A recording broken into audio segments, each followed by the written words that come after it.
C'est l'histoire d'une odyssée, celle du Tifa, roseau invasif sur les rives du fleuve Sénégal. Cette plante colonise depuis plus de 30 ans les terres, les bassins et les axes hydrauliques. Elle étouffe la biodiversité et a des impacts importants sur la population, car elle prive d'accès à des cours d'eau et à ses ressources.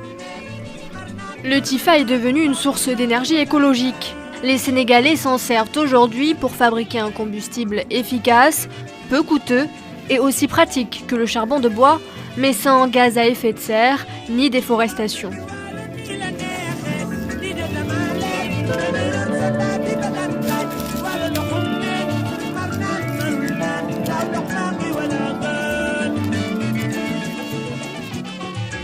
Donc j'ai ligué. D'une part, c'est bon de couper le Tifa parce que cela me donne du travail pour que je puisse nourrir ma famille.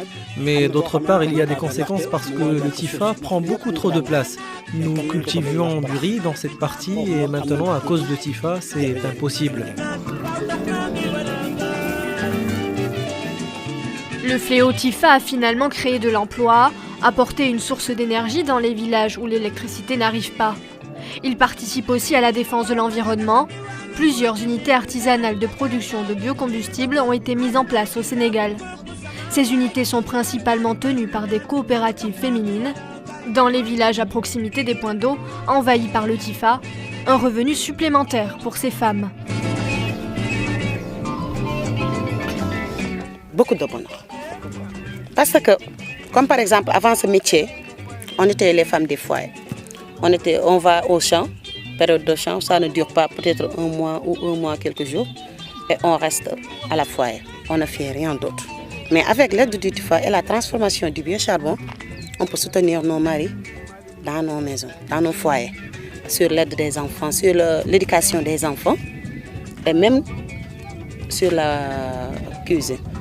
On fait tout avec ça, franchement.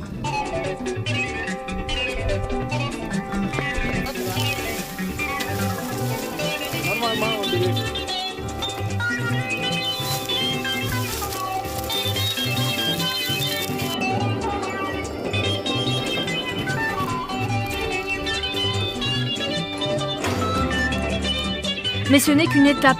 Le Sénégal doit voir grand pour développer le plein potentiel du roseau envahissant afin de construire un avenir plus vert et plus rentable.